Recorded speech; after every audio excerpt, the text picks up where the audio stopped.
Anche ad Agrigento stamani, primo giorno di libertà fuori dall'isolamento che finora ha caratterizzato il nostro vivere, dovuto alla paura del contagio del virus Covid-19.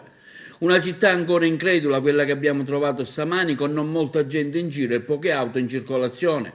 La maggiore fila che abbiamo riscontrato è stata quella davanti al barbiere, con tanta gente in attesa di sistemarsi i capelli e farsi la barba. Che si libera. Il barbiere? Certo. È finito l'isolamento, un commento, si ritorna a vivere insomma. Me lo auguro, Eh? me lo auguro. Lei come l'ha sì. vissuto questo momento così Insomma, a casa, no? a casa, certo, con le restrizioni che ci hanno imposto. Se la vede, dobbiamo andare avanti. Si riprende oggi, dai. Importante è che si stia bene di salute. Ok. Lei qualcosa mi dice gentilmente? Per noi Cosa cittadini. sta facendo lei qui? Io Sta aspettando Cosa lo c'è? dica, sta sto aspettando il aspettando barbiere. dopo 2 mesi e mezzo il barbiere. Purtroppo fra di noi cittadini ci siamo abituati. L'amministrazione è venuta a mancare, come tuttora manca. Grazie. Per il resto come è vissuto questo momento di Bellissimo, isolamento a casa? bellissimo. Sì, come gli altri sono in attesa anche qua, aspettiamo il turno, piano piano diciamo, oggi il governo ci ha dato il via libera e dobbiamo essere anche noi insomma, a mantenerci un po' Di distanza? di distanza. Sì. Ecco, come ha vissuto questi 2 mesi di isolamento? Insomma direi abbastanza bene, diciamo, dai. Siamo stati un po' assieme alla famiglia, diciamo, un po' più rispetto a prima. E da oggi No, è fiducioso che possa riprendere, no? io sì, penso di sì. Abbiamo fatto sanificazione e tutto e siamo organizzati alla migliore. Speriamo che tutto vada bene. I clienti aspetteranno fuori come non so se l'hai ripetuto.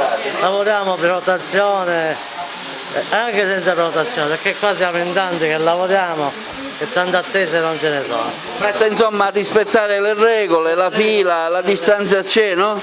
Sì, rispettiamo certo le regole, la distanza c'è, abbiamo tutto sanificato, tutto disinfettato e così via. Ecco, come ha vissuto questi 2 mesi di isolamento?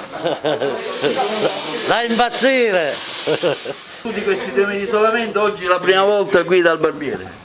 È un po' faticosa è stata perché attualmente dopo 5 mesi ritornare è una speranza in più che si vede che attualmente piano piano ne usciremo tutti insieme. Ma cerchiamo di andare avanti, una cosa bisogna puntualizzare che l'Agrigentino è stato molto capace a rispettare le regole impartite. Oggi c'è una ripresa, dobbiamo continuare sempre a stare attenti, non sottovalutare questo diciamo, virus che purtroppo ancora da qualche altra parte esiste. Poi è stata la volta anche del bar di Porto di Ponte, il bar Milano, poca gente dentro, qualche tavolo fuori con persone che consumavano, ma c'era stamani anche chi ci è andato per rigustare il cartoccio con la ricotta. Positiva e ottimista anche la proprietaria del bar. Siamo pronti per ricominciare, scalino dopo scalino, la vita deve ricominciare perché non potevamo stare ancora fermi. Grazie ai nostri clienti che oggi hanno cominciato di nuovo a venirci a trovare, sembra che la situazione, insomma, molto positiva.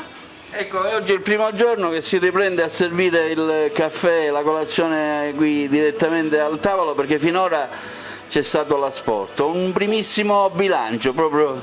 Sì, meno male noi siamo molto avvantaggiati perché abbiamo le 2 piazzette fuori, abbiamo quindi distanziato i tavoli di 2 metri come in base alle normative vigenti in questo periodo e almeno fino a stamattina quando qua vediamo ci sono 2 o 3 persone facciamo accomodare fuori, sì, e tante persone hanno gradito molto. Ma mi fa pure impressione, per dirti la verità. Sto cercando un cartoccio con ricotta, desiderio nascosto dopo 2 mesi di solitudine e isolamento. E quindi il futuro come lo vede? Ma io sono un ottimista, quindi credo che qua da noi andrà tutto bene. Qualcosa su questi 2 mesi a casa? Ho ritrovato mia moglie dopo 2 mesi, ho scoperto di avere una famiglia ho riabbracciato i nipoti dopo 2 mesi, è una sensazione che sicuramente non avrei avuto. Meraviglioso. Ma anche tanta gente è ritornata a sedersi tra le panchine di Porta di Ponte, un po' nostalgica. Come abbiamo passato questi 2 mesi? Forza! Agli arresti domiciliari senza fare nulla siamo stati. Più di 2 mesi, non 2 mesi. E oggi? E oggi siamo liberi già, finalmente. Grazie a questo governo che abbiamo, ci ha liberati. Mascherina, tutto a posto. Mascherina tutto a posto, i guanti non se ne trovano, purtroppo non me le posso mettere. Positivo no? Pensiamo positivo? No, certo, ci mancherebbe, se siamo negativi allora... Le mancava questa panchina? Ma insomma, mica tanto.